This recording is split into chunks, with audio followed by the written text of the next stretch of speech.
Agora, avançando aqui um pouco, a decisão do STF sobre o porte de maconha para uso pessoal fez com que o Brasil passe a compor um grupo que agora soma 25 países em que houve algum nível ou de descriminalização ou de liberação, de fato, do uso da maconha para consumo pessoal. O número tem como base os anúncios de governos e informações do Centro Europeu de Monitoramento de Drogas e Dependência de Drogas. Se a gente falar das nações da América que seguiram um caminho similar, a gente coloca Argentina, Colômbia, Costa Rica e México. Preparamos aqui uma ilustração para que vocês possam compreender.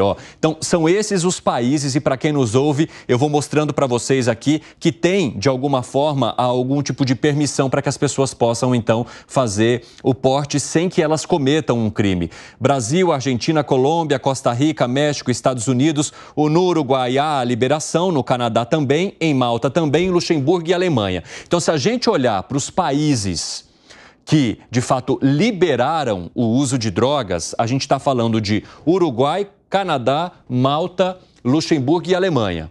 Nesses países aqui é um pouco diferente do que acontece no Brasil, que teve a descriminalização, ou seja, a pessoa que é pega com até 40 gramas de maconha, ela não está cometendo um crime. Se ela for abordada pela polícia, a polícia pode até retirar essa droga. Ela pode até tomar a droga, mas a pessoa ela não estaria cometendo um crime, né? Caso ela esteja com uma quantidade acima. Ela também não pode utilizar a droga em locais públicos aqui no Brasil a partir da decisão que foi tomada pelo Supremo Tribunal Federal, que agora vai ser analisada também no Congresso. Se a gente olhar para o restante, Portugal, Bélgica, Eslovênia, República Tcheca, Croácia, Suíça, Itália, Jamaica, Áustria, Israel, Geórgia, África do Sul e Tailândia. Essa aqui é a lista de países que, nos últimos anos, fizeram algum tipo de flexibilização para o uso de maconha a partir, então, de decisões que foram tomadas em cada um. Mais recentemente, agora, o Brasil com essa decisão do Supremo Tribunal Federal.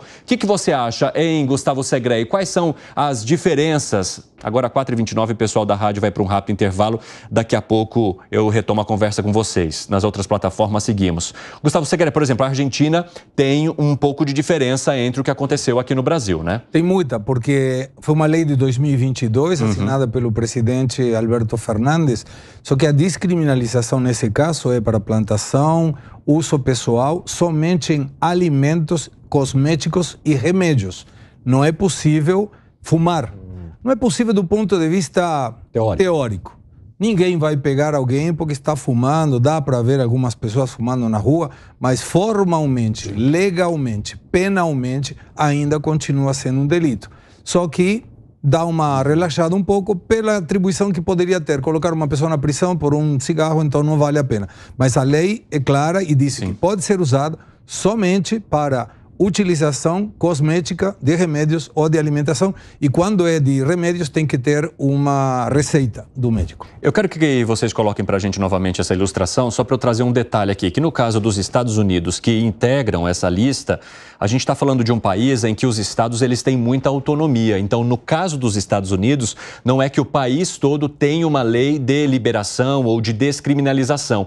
Isso aqui vai variar de estado para estado. Alguns acabam flexibilizando, outros não, justamente porque lá os governadores, as leis estaduais, elas são muito fortes em relação ao que define a federação, não é mesmo, Alangani? Exatamente. Os Estados Unidos, você tem estado que você pode fumar na rua, né? Estados muito mais permissivos, como Califórnia, como Colorado, e há estados onde a legislação é muito mais rigorosa em relação às drogas, como é o caso do Texas. O que eu posso falar em relação aos Estados Unidos é que muitos desses estados onde ocorreu a legalização das drogas ou descriminalização das drogas, como queiram, hoje pensam em rever as suas políticas. A cidade de Portland houve um aumento no número de homicídios, de criminalidade, em problemas de saúde pública, quando ocorreu a legalização das drogas. Agora, Fábio Piperno, eu gostaria que você trouxesse para a nossa audiência, no teu ponto de vista, olhando essa lista de países que hoje têm algum tipo de liberação ou descriminalização, o Brasil entraria numa lista de países que avançam ou que, de alguma forma, em algum momento, precisariam regredir? O que você avalia? Eu diria para você que essa lista ela vai aumentando à medida que o tempo passa. Há vários países em que Na prática, as punições já não acontecem e há outros que caminham também para legalização. Esse debate existe em muitos países e raramente você vê algum país falando, não, vamos rever a lei e vamos voltar a fechar. Não, vamos voltar... Essa discussão já ocorre. Se já ocorre. Ocorre outro. Ocorre, Tem nenhum governo dessa turma se arrependendo. Não, isso aí é discurso conservador. Não, estado de Oregon, Estados Unidos. Estado de Oregon. Você pensar que cada estado americano... Vai lá ver em Nova York. Vai ver como Nova York está ficando decadente. Nova York. Não, isso é uma opinião. Não dá para caminhar. Não é uma opinião. Nova York, se você comparar... Nova York, o auge da cidade... Peraí, deixa ele concluir. Vai, Gani. Em termos de investimento e mesmo em redução de homicídios, se a gente pegar ali o ano de 2005, que vem depois das políticas de tolerância zero e do 11 de setembro, que não teve nada a ver com criminalidade urbana, mas aumentou o número de policiais na cidade e leis mais duras, Nova York foi considerada uma das cidades mais seguras dos Estados Unidos, isso no início dos anos 2000. Hoje, os americanos dizem que Nova York, depois das 10 da noite, não é mais para você pegar metrô. Está regredindo para a década de 90. E agora, com leis muito mais permissivas, né? Acabou tolerância zero, todo mundo usando droga ao céu aberto. Segre aqui é testemunha, foi para lá recentemente, é um negócio escandaloso. Só de você andar na rua, fica aí... animadão. Te dá, lógico, te dá um negócio aí que você fica meio... louco. Mas tem um detalhe, Evandro, se me permitir, que eu não conheço especificamente cada um desses países.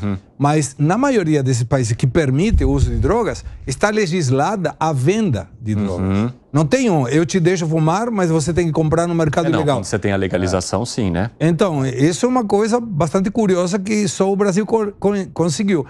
A única diferença, e acho que por isso foi incluso esse negócio das plantas, que descobrimos que as fêmeas são aquelas que se produzem, é precisamente para evitar o dizer, se você pode fumar e eu, STF, te deixo fumar, tenho que te dar um argumento para você plantar. Porque se eu te deixo fumar e não te deixo plantar, vai comprar da onde?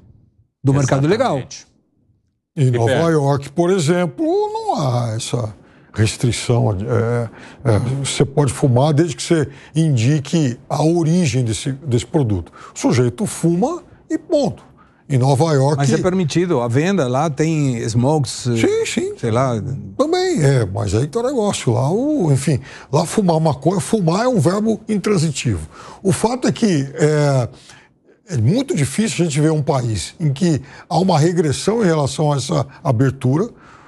E, na verdade, a gente vai verificar de forma muito mais comum outros países liberalizando, flexibilizando essa questão do que fechando. Bom, Zé Maria Trindade, eu quero saber como que você avalia essa participação do Brasil nessa lista agora de países que integram algum tipo de descriminalização ou legalização das drogas. Olha, por incrível que pareça, a minha posição nesse sentido aí é muito subjetiva, porque eu acho muito temporária essa situação. Ela vale, é por isso que eu falei aí sobre a liberação ou a anulação dos processos até agora, porque daqui a pouco vai mudar. Eu estou vendo isso, né? Essa mudança virá através dessa emenda à Constituição, ou seja, eu não sei quanto tempo, mas isso é temporário. Eu, Evandro, estou já calejado de acompanhar esse debate no Congresso Nacional.